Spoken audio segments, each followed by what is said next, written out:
Hi everyone, this is Gretchen at the Hotchkiss Library of Sharon here for a quick May fiction book buzz to tell you about some of the highlights that we have on the shelves for you.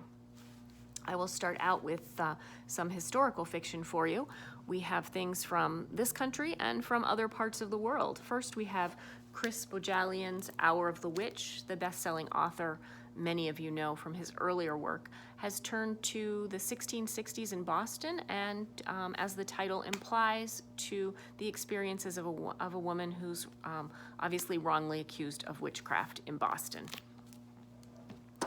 We also have a new book by Caitlin Greenidge that's received a lot of attention, a lot of very positive response to this book, both before and after publication, Liberty by Caitlin Greenidge. This is loosely based on the life of one of our country's first Black female physicians, and it's the coming-of-age story of a freeborn Black woman in Reconstruction-era Brooklyn. Again, received lots of great praise and also has a really beautiful jacket, I think. We also have Pam Janoff's The Woman with the Blue Star. She's the acclaimed author of The Lost Girls of Paris, which was a popular historical novel a year or two back. And this is the story of a young woman in Krakow and her attempts to save a woman from the Krakow ghetto in 1942. We have a book that just sounds absolutely fascinating that's going to be hard for me to explain without reading to you from the description, The Slaughterman's Daughter by Yaniv Iskevitz, translated from the Hebrew. I love books about the late era of the Russian Empire, the last years of the Tsar, etc. And this is described as an irresistible picaresque tale of two Jewish sisters in late 19th century Russia, filled with boundless imagination and a vibrant style. The author spins a family drama into a far-reaching comedy of errors that will pit the Tsar's army against the Russian secret police and threaten the very foundations of the Russian Empire. The Slaughterman's Daughter is a rollicking and unforgettable work of fiction. Again, The Slaughterman's Daughter by Yaniv Iskevitz. A little closer to home, we have a novel called All Girls by Emily Layton, which is actually set right here in the northwest corner of Connecticut at a made-up all-girls prep school in a town that I believe seems very much like Roxbury or Washington in southern Litchfield County. The school is rocked by a very upsetting incident, and it's the tale of the year of a year in the life of that community, of that school, in coming to terms with what has happened there. We have also what is probably the biggest book of the month in terms of critics talking about it. This is Great Circle by Maggie Shipstead.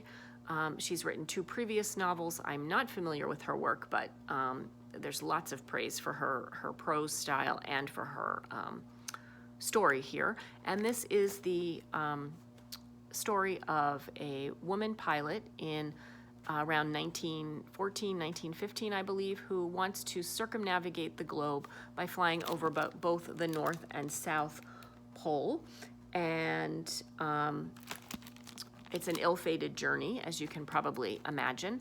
And the tale then jumps 100 years forward to intersect with the life of an actress in Hollywood who is cast to play the role of the pilot, who is named Marion Graves, and how their two lives intersect a century apart from one another. She's been all over the media recently, and again, lots of buzz about this book. This one is next on my list. And we have Paul Theroux's new novel, Under the Wave at Waimea. Sorry if I'm not saying that right. It is a place in a beach, I believe, in Hawaii. And Paul Theroux, of course, is a prolific novelist and travel writer. I was amazed to see the list of his work, which takes up 2 columns on this page. He's written so much. And this is a novel about a aging surfer, and it's very much an ode to surfing and the poetics of surfing, if you will, and also this man's dealing with, approaching the, living in the last quarter, probably, of his life. Again, Under the Waves at Waimea by Paul Theroux. We now have a speculative novel, an ecological thriller, if you will, by Jeff Vandermeer called Hummingbird Salamander.